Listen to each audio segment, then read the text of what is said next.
श्री अरविंद दर्शन को अगर समझना है तो कुछ महत्वपूर्ण पुस्तकें इस संदर्भ में जो जानी जाती हैं और सबसे महत्वपूर्ण पुस्तक वो है दिव्य जीवन। उसके बाद अगर आप देखें तो मानव एकता का आदर्श और मानव चक्र। मैं समझती हूँ कि दर्शन शास्त्र विषय के रूप में श्री अरविंद को जिन दृष्टिकोणों से पढ़ाया जाता है उन सभी के लिए ये तीनों पुस्तकें पर्याप्त हैं और पर्याप्त से भी अधिक हैं। और अगर इनमें से जो पहली पुस्तक मैंने जिसका नाम लिया दिव्य जीवन या लाइफ डिवाइन, वो अपने आप में एक ऐसा महाग्रंथ है कि अ, जो ये दावा करते हैं कि उन्होंने श्री अरविंद को समझा है, जाना है, अ, वो भी संभवतः लाइफ डिवाइन को पृष्ठ दर पृष्ठ उन्होंने उसे पढ़ा हो और उस तरह से आत्मसात किया हो, ये आवश्यक नहीं। कहने का तात्पर्य यह है कि यदि दिव्य जीवन के कुछ प्रमुख अ, सिद्धांतों को भी आप ग्रहण कर लें, समझ लें, तो आपको एक दिशा मिल जाती है श्री अरविंद दर्शन का जो दृष्टिकोण है, श्री अरविंद का जो दार्शनिक दृष्टिकोण है, उसे समझने के लिए। तो आज हम लोग इसी विषय पर चर्चा करेंगे, एक संक्षिप्त चर्चा कि श्री अरविंद का दार्शनिक दृष्टिकोण क्या है। और इसे समझने के लिए लाइफ डिवाइन से मैं संदर्भ ले रही हूँ और मैं यह दावा नहीं करती कि मैंने श्री अरविंद को पूरी तरह समझ लिया है या श्री अरविंद के इन सभी ग्रंथों का अक्षरशः मुझे ज्ञान है या मैंने पढ़ लिया है। लेकिन अध्ययन अध्यापन का जो मेरा क्षेत्र है वो कुछ अन्य विषयों के साथ साथ उसमें श्री अरविंद दर्शन एक महत्वपूर्ण विषय है। इसलिए मैं बार बार इन पुस्तकों का संदर्भ लेती हूँ, उन्हें बार बार पलटती हूँ, देखती हूँ, समझती हूँ, समझने की कोशिश करती हूँ। और इस क्रम में जो भी मेरी समझ बनी है श्री अरविंद दर्शन को लेकर, मैं कोशिश करूँगी कि आने वाले कुछ वीडियोज़ के अंदर मैं उसे आपके साथ साझा करूँ। तो आज जो पहली बातचीत हम करेंगे श्री अरविंद दर्शन को समझने के क्रम में, वो है श्री अरविंद के दार्शनिक दृष्टिकोण को लेकर। सबसे पहले तो ये बताना चाहूँगी कि यद्यपि हम श्री अरविंद को दर्शन शास्त्र विषय के अंतर्गत समकालीन भारतीय दार्शनिकों के रूप में पढ़ते हैं, पढ़ाते हैं, लेकिन यह समझ हमें रखनी होगी कि श्री अरविंद स्वयं दर्शन शास्त्र के विद्यार्थी नहीं रहे, ना उन्होंने किसी विश्वविद्यालय इत्यादि में दर्शन शास्त्र पढ़ाया है, बल्कि दिव्य जीवन जो उनकी कृति है और ऐसी बहुत सारी और रचनाएं जिसमें वेद और उपनिषदों पर भी उन्होंने लिखा है, रामायण महाभारत जैसे महाकाव्यों पर उनकी चर्चाएं हैं। और जैसा कि मैंने पहले भी बताया, ह्यूमन साइकिल या मानव चक्र और the ideal of human unity जैसी पुस्तकें हैं। भारतीय संस्कृति के आधार जैसे फाउंडेशंस ऑफ इंडियन कल्चर, इस तरह की ऐसी तमाम पुस्तकों में जो श्री अरविंद का जो ज्ञान हम देखते हैं, समझते हैं, उसका आधार जो है वो कोई शास्त्रीय ढंग से दर्शन शास्त्र विषय के अध्ययन का प्रतिफल नहीं है, बल्कि स्पेसिफिकली अगर मैं लाइफ डिवाइन की बात करूं तो लाइफ डिवाइन में जो ज्ञान उनका अभिव्यक्त हुआ है वह वास्तव में अनुभूति परक है और साधना के द्वारा, तप के द्वारा चेतना को एक उच्च स्तर पर ले जाकर तत्व के अवबोध से उत्पन्न जो ज्ञान है उसे ही शब्दों में श्री अरविंद ने बांधा है। और कालांतर में जब उन्होंने ऋग्वेद इत्यादि का अध्ययन किया तो उन्हें इस बात की उनकी इस बात की पुष्टि हो गई कि उन्हें जो भी ज्ञान जिसे कहते हैं कि मिस्टिकल एक्सपीरियंसेस के थ्रू जो रहस्यात्मक अनुभूतियाँ होती थी उन्हें उनके द्वारा या साधना और तप के द्वारा जिस तरह की दिव्य अनुभूतियाँ उन्हें हुई हैं और उसमें उन्होंने सत्य को जिस रूप में समझा है, जाना है, आत्मसात किया है, उसकी पुष्टि उन्हें वेद, उपनिषद इत्यादि ग्रंथों से प्राप्त हुई। तो सबसे पहली बात तो ये समझने की है कि वे शास्त्रीय ढंग से किसी दर्शन शास्त्र विषय के ना तो छात्र रहे और ना ही अध्यापक रहे, लेकिन उनका सारा का सारा दार्शनिक ज्ञान जो है वह पूरी तरह अनुभूति परक है, जिसे उन्होंने स्वयं साधना और तपस्या के द्वारा दिव्य अनुभूतियों के क्रम में प्राप्त किया। और कालांतर में वेद, उपनिषद और भगवत गीता को पढ़ने से उन्हें इस बात की पुष्टि हुई कि जो सत्य की अनुभूति उन्हें उनकी साधना और तपस्या के द्वारा हुई, उसी की बात वेद, उपनिषद और गीता में की गई है। तो इस तरह से इन वजहों से कई बार श्री अरविंद की जो रचनाएं हैं उसकी भाषा बहुत क्लिष्ट भी लगती है, क्योंकि कहा भी गया है कि सत्य को भाषा के द्वारा अभिव्यक्त नहीं किया जा सकता, बुद्धि की चतुष्कोटियों में उसे पकड़ा नहीं जा सकता। लेकिन अगर आपने अनुभव के स्तर पर उसे जाना है और आप उसे शब्दों में बांधते हैं, तो निश्चित रूप से वे शब्द सामान्य बोलचाल के शब्द या दर्शन के भी जो प्रचलित शब्दावलियाँ हैं, शायद उनकी पकड़ में भी ना आए, और उसके लिए कई बार आपकी भाषा जो है वो कठिन होती जाती है। तो मुझे लगता है कि दिव्य जीवन या अन्य भी ग्रंथों में जो श्री अरविंद की भाषा की क्लिष्टता है, अंग्रेज़ी और अगर उसका हिंदी अनुवाद देखें तो हिंदी भी,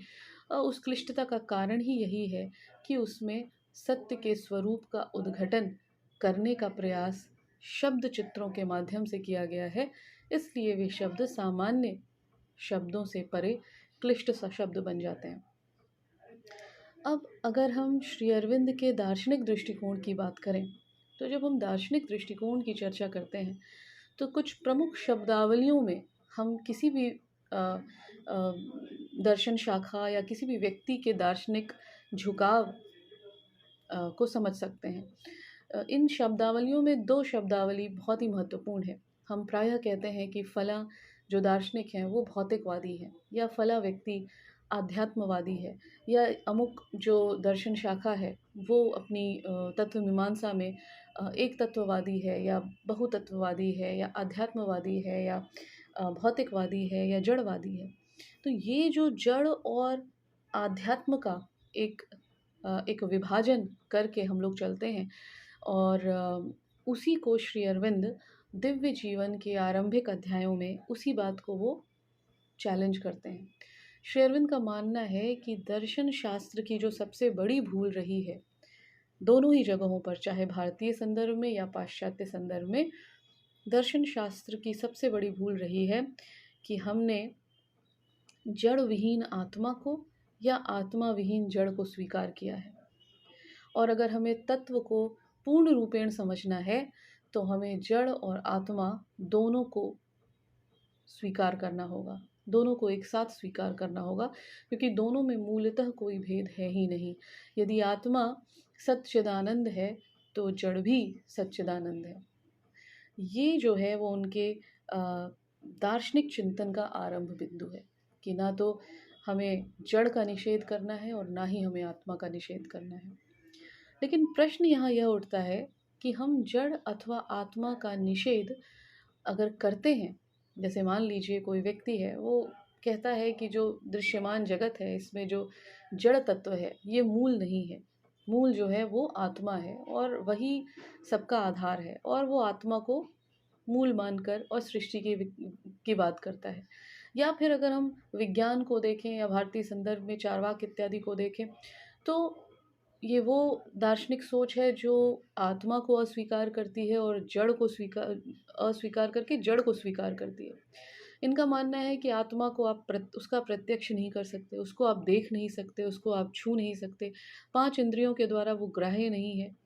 तो ऐसी किसी आत्मा को स्वीकार नहीं किया जा सकता जो आपकी पाँचों इंद्रियों के द्वारा, जिसको आप जान नहीं सकते। और जो जड़ है वो हमें हर रूप में अपने अस्तित्व का बोध कराता है, वो हमारे प्रत्यक्ष में हमारा विषय बनता है, वो उसको हम स्पर्श के द्वारा जान सकते हैं, उसे हम छू सकते हैं, उसे हम सुन सकते हैं, देख सकते हैं। इसलिए जड़ को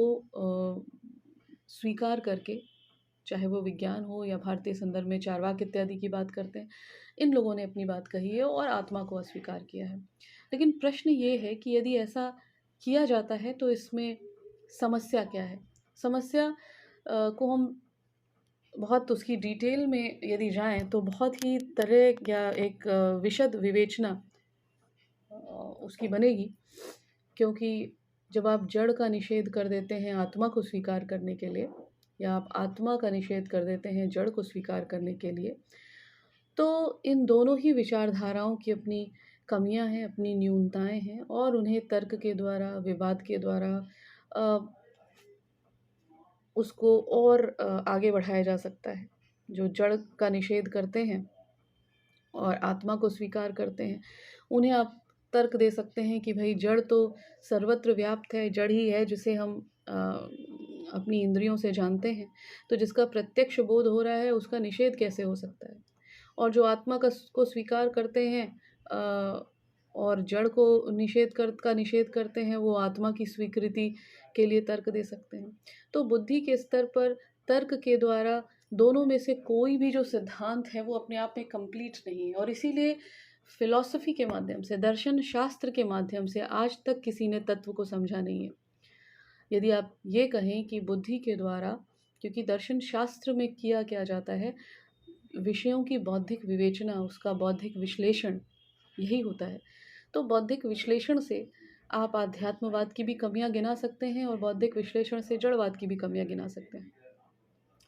इससे अपने आप ये सिद्ध हो जाता है कि ये जो दोनों सिद्धांत हैं, ये अपने आप में पूर्ण नहीं हैं। तो श्री अरविंद का मानना है कि दर्शन शास्त्र को इन दोनों विपरीत मार्गों से निकलना होगा। ये इसे वो कहते हैं कि द टू निगेशंस, जो दो तरह के निषेध हैं जिनसे बाहर निकलना होगा। इनको निगेशन या निषेध क्यों कहा गया? उन्होंने कहा कि एक है जड़वादी का निषेध और एक है सन्यासी का निषेध। जो जड़वादी का निषेध है, अगर हम उसको समझने की कोशिश करें, तो एक जड़वादी व्यक्ति या एक जड़वादी दर्शन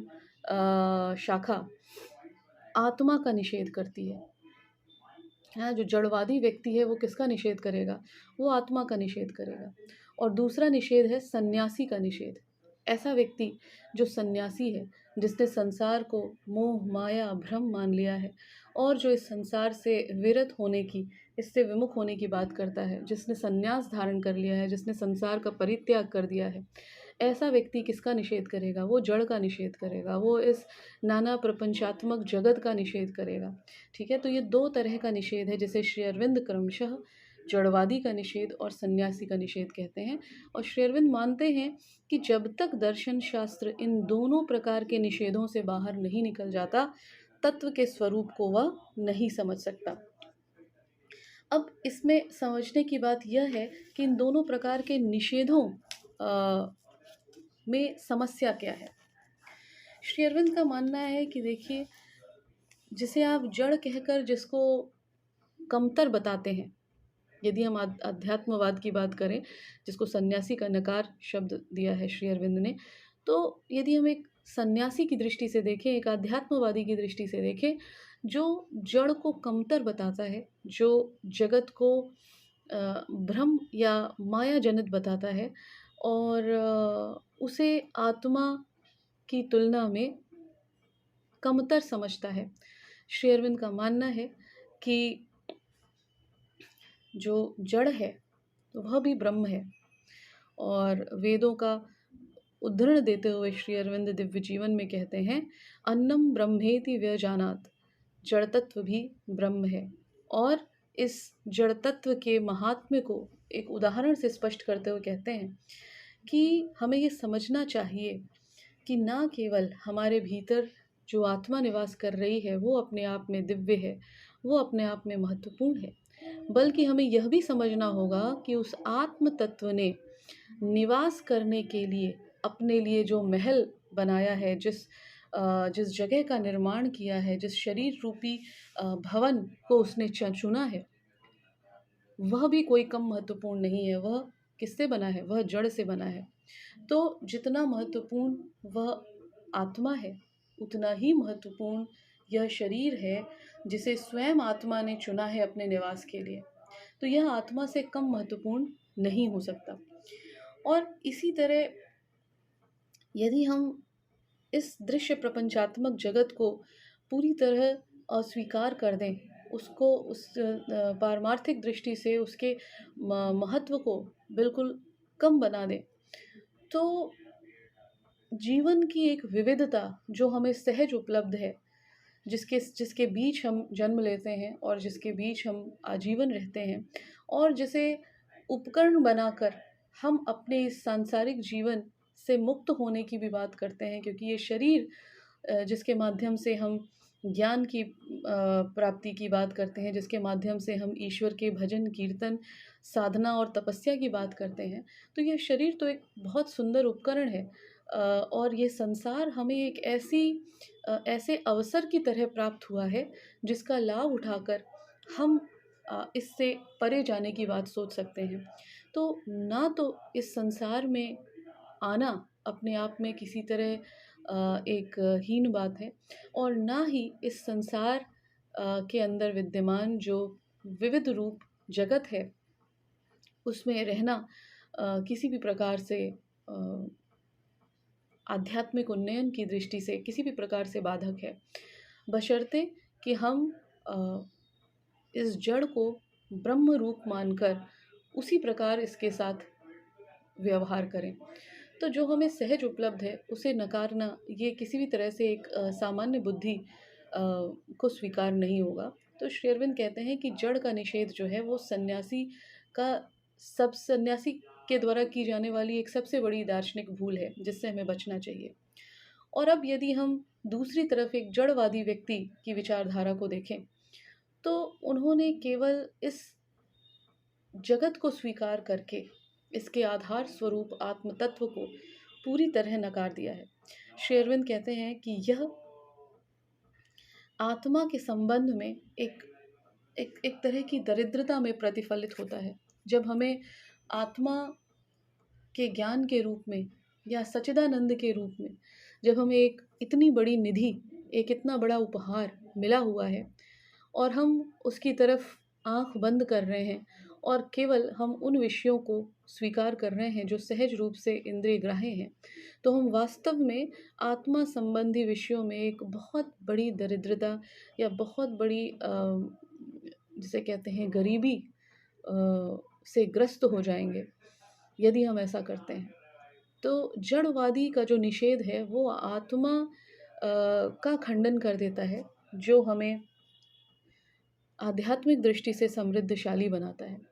इसलिए ना तो जड़वादी द्वारा आत्मा का निषेध स्वीकार्य किया जाने योग्य है, और ना ही एक सन्यासी द्वारा जड़ का निषेध किया जाना स्वीकार्य योग्य है। श्री अरविंद का मानना है कि आत्मा की एक पक्षीय स्वीकृति हमें एक प्रकार से इस संसार का निषेध करने के लिए प्रेरित करती है, और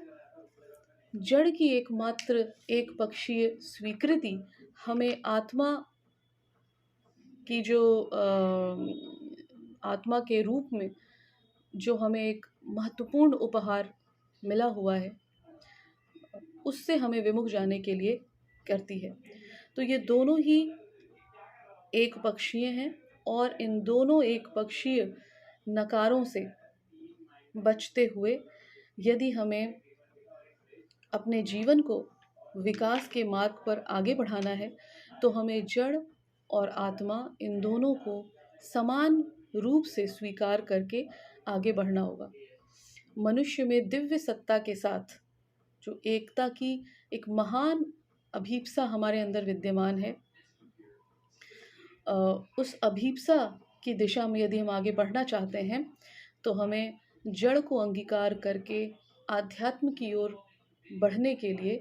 प्रेरित होना होगा, यह समझते हुए कि जिसे हम जड़ के रूप में देख रहे हैं, जो जड़ के रूप में हमें अनुभव में हमारे आ रहा है, वह भी उतना ही सत्य है जितना सत्य वह आत्म तत्व है, जिसकी ओर बढ़ने के लिए या जिसे आत्मसात करने के लिए हम प्रति क्षण व्याकुल रहते हैं। तो ये दोनों एक ही तत्व के दो छोर हैं, एक ही तत्व की अभिव्यक्ति के दो रूप हैं और मूलतः दोनों में कोई भी तात्विक भेद नहीं है।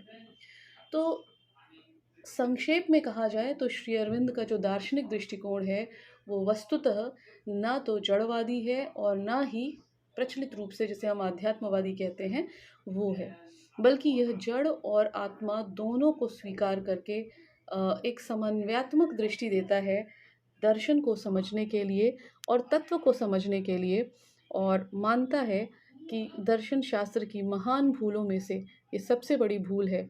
कि हमने जड़ को स्वीकार किया है